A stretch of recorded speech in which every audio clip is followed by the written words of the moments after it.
How's it going, everyone? It is Andre Williams, and over here we talk stocks and we focus on one thing. Always protect your profits. And today we're going to be talking about BBIG. We ended up showing a lot of strength inside of the market today. We saw that early morning pop. Many of us inside of Discord ended up taking some profits. I won't waste any more time. Let's jump into the agenda. So if you're new to this channel, I just want to let you know we have timestamps down below inside the description. But if you are a shareholder or you're thinking about taking a position, I highly suggest you watch this full entire video. So the first thing we're going to go over is a technical analysis. We're going to be taking a look at the overall price action. We want to know support. We want to know resistance. We know how volatile this play is, so it's very important that you have a strategy going in. And then afterwards, we're going to go on Fintel, taking a look at the recent short interest information. We want to know, are shorts still heavily vested inside this play and by what degree? And then we're going to be taking a look at the order flow distribution.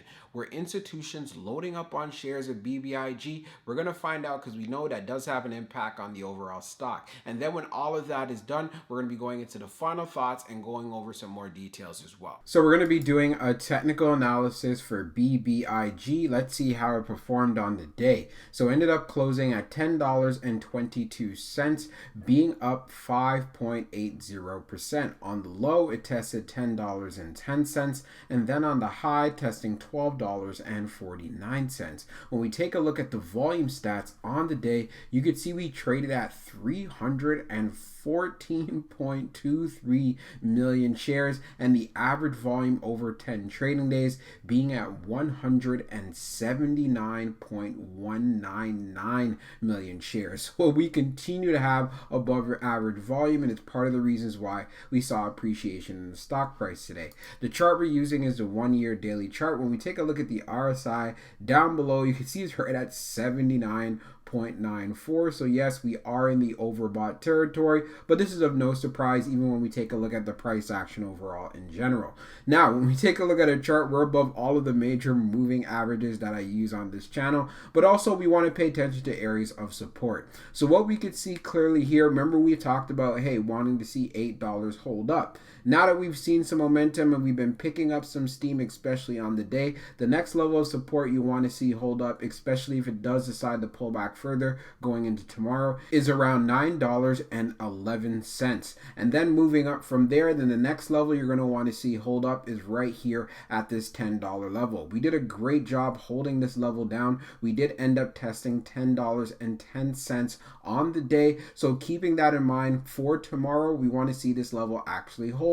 And if that level does not hold, then we want to see how well we can hold up here around 965. And if possible, if we end up testing right here around the 911, like I said, we want to see some strength here and seeing it hold. And if it doesn't hold, we already see we have prior support at this $8 level and as well right here around the $7 level. If we start getting a bullish movement like we saw today, we ended up testing 1249, then definitely if we can go into tomorrow and the volume continues, I'll be looking forward to seeing a move going to 13 plus. Like I said, it wasn't too long ago back here, you could see right on the first, we got to 1189 and we surpassed that today going to 1249. So we're seeing higher highs here, and this is what we want to look forward to. So you continue to be patient, and I wouldn't be paying too much attention in regards to what's going down inside of the pre-market and as well as in after hours. What matters is regular trading hours, because that's when the bulk of the volume comes in. So we're going to be taking a look at the recent short interest information for BBIG. Scrolling down further on the page, short shares availability is at 0, updated 17 minutes ago.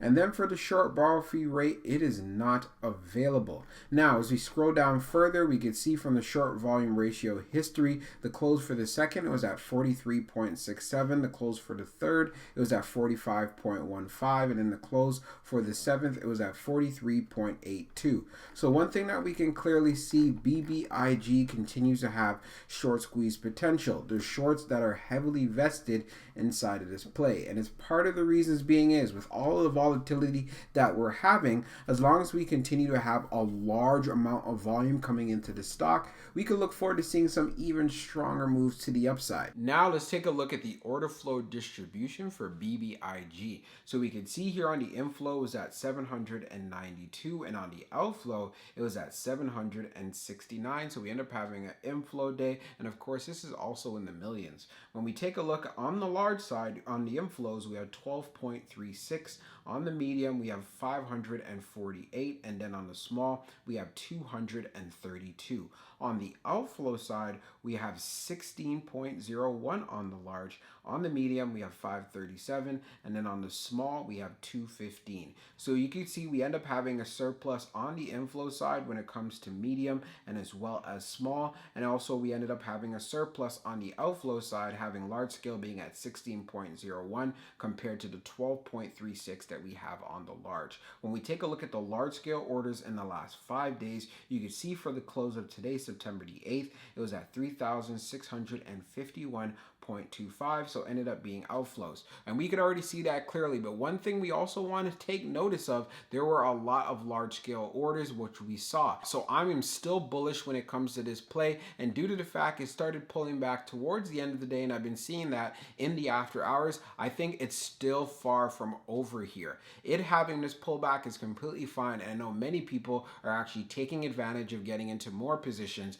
in this play, considering the price is below $10 at the moment since the time of this recording and so on. So now let's jump into the final thoughts, and we'll go over some more details as well. So for my final thoughts for BBIG, I just love the volatility inside of this play. We made some profits inside of the Discord today, but we also do know that protecting profits is very essential. You do not want to be riding the elevator. If you do decide to hold your shares and so on and be inside of this play, by all means do that, because you got to make sure you do what's right for you. One thing I did notice, as far as for the overall turnover, it is fairly high. Like the last time I checked, it was over like 400%. So automatically that tells us there's a lot of traders who are inside of this play, and it's part of the reasons why we have the price action that we are seeing. Now, when we went on Fintel, taking a look at the short interest information, you can clearly see shorts are still heavily vested inside of this play, and it's another reason why I still feel this play has a lot more life in it, despite the fact that it did end up having a pullback. But one thing we cannot forget though, it still ended up finishing green overall on the day.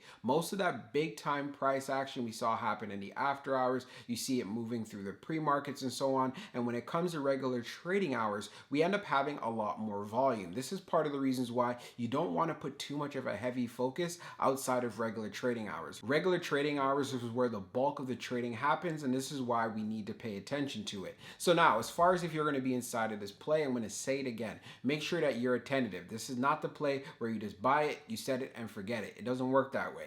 Keep your eyes on it. And also when it comes to taking profits, make sure you have a game plan in place. Do not rely on your emotions. Do not rely on greed. It could really turn back on you very quickly. And from the price action that we saw, this is why I want to make sure that you're cognizant of this. So I hope you guys enjoyed this video, and we'll be talking real soon.